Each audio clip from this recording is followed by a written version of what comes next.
Good day, Ma'am Norilyn. First of all, we would like to introduce ourselves. My name is Petal Albor. Hi, ako si Rafael Esbani. Good day, ma'am. My name is John Lawrence H. Milaya. My name is Eduardo Junior G. Perenya. And last but not the least, I am Jeric Tumamak. And we will be reporting about the business intelligence case study. Uh, for today's topic, we will study about business intelligence case study from Group 1. So, case study will help us to understand things in business and also analytics using graphs and data. So, this these people will tell us about the PowerPoint itself and the topics they have. So, let's start with Lawrence Milaya to start the things up. Ang senaryo po is may isang maliit na online na tindahan na nangongolekta ng impormasyon tungkol sa mga binibili ng kanilang mga customer. Pero sa ngayon, hindi pa nila alam kung alin sa mga produkto ang pinakakumikita at kung sino ang mga customer na pinakamaraming nabibili. Kaya ngayon, gusto ng pamunuan na gumamit ng isang business intelligence tools upang masuri at mas maintindihan nila ang kanilang mga datos. Next, with Rafael, he will explain the problem and he will tell us the problem. Len. Yung store po, yung purchase data. Kaya niya pong ma-identify kung ano pong kumikitang product at ang top customer. 3. Dahil po doon, nahirapan po yung management na magkaroon ng informed decision. Now, for the data collected, I will explain to you the things that you need to know here in short term.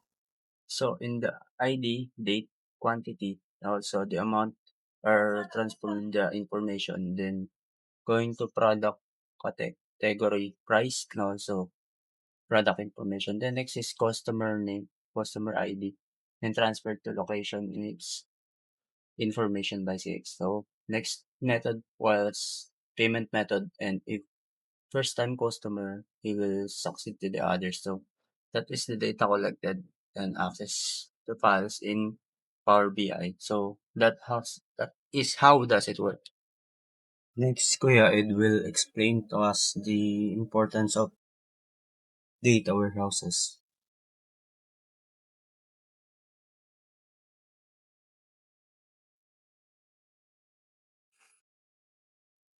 The the data storage process follows a structured and a reliable workflow to ensure the accuracy, consistency, and easy access for everyone that has or that's permitted to access it.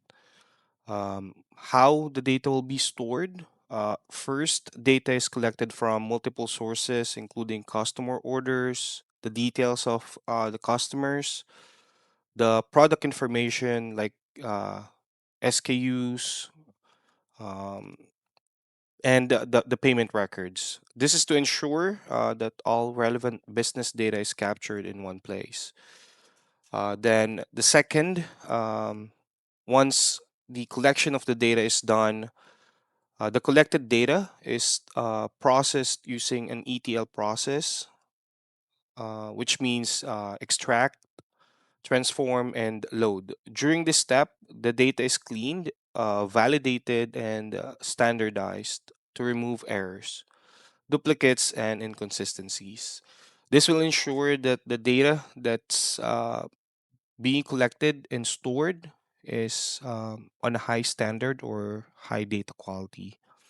Then finally, the cleaned and processed data is stored in like a centralized data warehouse, which allows the organization or the business to securely store data in one location, making it easier to like generate reports, perform analytics, support decision making, data driven decision making, and legal wise. it will be beneficial for the company to have at least just one storage or centralized data warehouse. Also, the data warehouse by Lawrence. Explain us again the topic about that. Our data warehouse po is number one, pinagsasama ang datos mula sa iba't ibang pinanggalingan sa isang lugar. Number two, stores historical data to track trends and analyze long-term performance. Number three, pinapadali ang paggawa ng report at tumutulong sa mas maayos na pagdedesisyon. Moving forward for Rafael to explain us the use of Power BI. Ang recommendation po ng boss namin ay Power BI. Kasi mas madali po siyang maintindihan at gamitin ng karamihan para sa dashboard. And Bethel will explain us the dashboard's graph.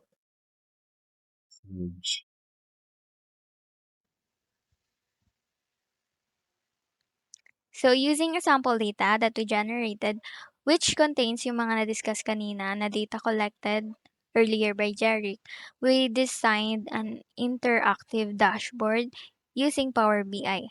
So, we carefully designed it using the appropriate type of graphs to present the data accurately in easiest way it could be understood.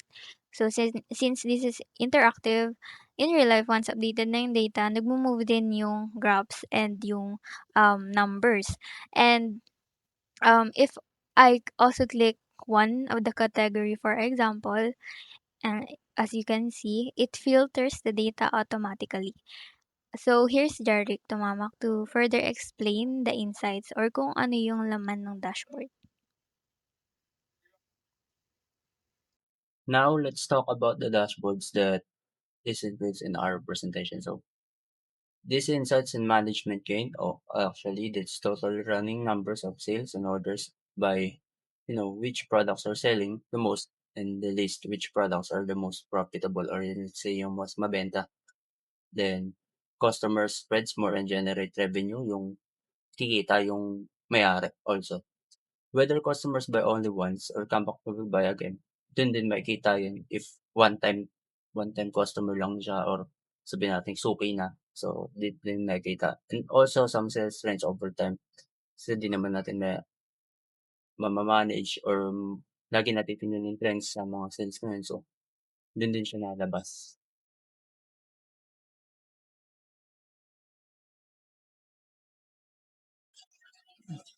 Going to the next topic. So the last is decisions improved using BI. So this business intelligence help companies makes better decisions,